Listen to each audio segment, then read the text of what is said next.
We know about how house break-ins usually spike during the holiday season as people travel to various destinations.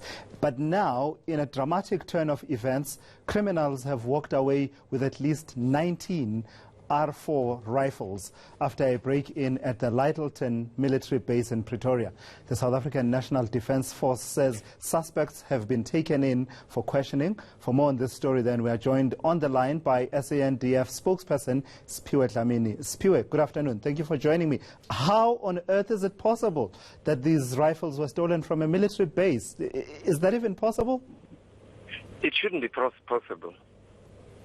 It's a matter of who is involved in this thing, because this is an area that is highly secured, and this is an area that you would need to be knowledgeable about the geography of that area, the plan of that area, the building in that area, because you could walk into a military base and you will not be able to identify what is stored where, because it's done in such a manner that it is very, very secured. So we are presently investigating the nature of how this thing happened, and as I said in my statement, that we have already taken in a certain number of people for questioning in relation to the incident, because the manner in which it has happened points out to us as the investigation goes on that it's people that know the plan of the base itself and where, in particular, such equipment is stored. So insiders, then? The investigation will, as it develops, point us to that to whatever direction that we dig up in this matter. But people must be knowledgeable about what we store, where we store it, and how. Siphiwe, give me, if I still have you on the line there, I'm not sure. I'm here to let you. Fantastic. Give me a sense that... driving, yeah. No, it's fine. We understand it's that time of the year. Talk to me about the profile of the people you've arrested. How many people have you arrested, and do they have links to the SANDF? Are they outsiders? Well, in any investigation, you would need to start in a place like ours, which is guarded 24 hours, which is operating.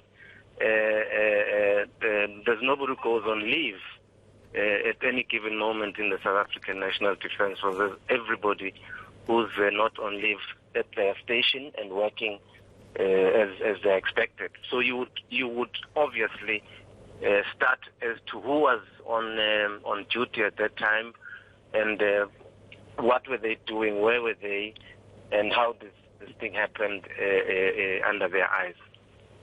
And the arrest of the suspects and the investigation are one thing, but the fate of these clearly dangerous rifles in the wrong hands is quite another. What work is happening to recover these as soon as possible? We are working around the clock, and our very concern is exactly what you're raising. We would want to get these weapons back in our hands as quickly as possible, even before they think of using them wherever they were going to use them. And that is why a team has been put in place to make sure that we do this work around the clock. I particularly have been having briefings with the head of the military police on updating me on what has happened thus far. And therefore, this is a matter of serious concern, and this is a matter that we're taking quite seriously. And therefore, this team is working around the clock since yesterday, and therefore that's why we have taken in a number of people for questioning. Siphiwe, you and I know that this is not the first time such an incident has happened. 2016, Simonstown at the naval base there, similar incident, a number of weapons were stolen. Let me add to that the number of military uniform, authentic military uniforms that one encounters, being worn by people who have no business wearing those uniforms. I mean, just an hour ago, I actually encountered a guy, and I saw this out in the streets here in Hyde Park. Do we have a reason to worry about your ability as the SANDF to take care of critical equipment that ends up perhaps even posing a threat to our security? I don't think the concerns are valid. the concerns are valid, and I must admit to that, Thulasizwe. It is how, and I want to separate the weapons and equipment versus the uniform. The management of uniform is different from the management of weapons. Management of uniform, if I'm given a set of uniforms, it is up to me to ensure that the uniform that I've been given does not end up with somebody that is not supposed to have. So it's how we manage the uniform. In terms of the weapons themselves, nobody walks in and out of a base willy-nilly to pick up a weapon and take it out. Those things are registered, the person who takes it, the force number, and all details related to the person that has been given that weapon and the one that has actually handed that weapon to that person. And the store security it's a chain of process that is involved in terms of how weapons are managed. So it is concerning that there could be such loopholes in the system, if there is any.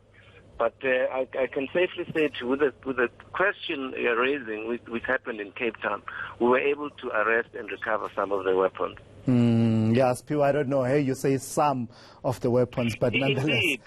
Indeed, but we were able to recover the weapons and arrest those people. And those investigations are before, right. I mean, the court cases are before the court right now. Okay, and we do trust that we will get to the bottom of the issue. Right, Siphiwe, thank you so much for coming through. Thanks for talking to me. An update there from Siphiwe Dlamini, who speaks on behalf of the South African National Defence Force.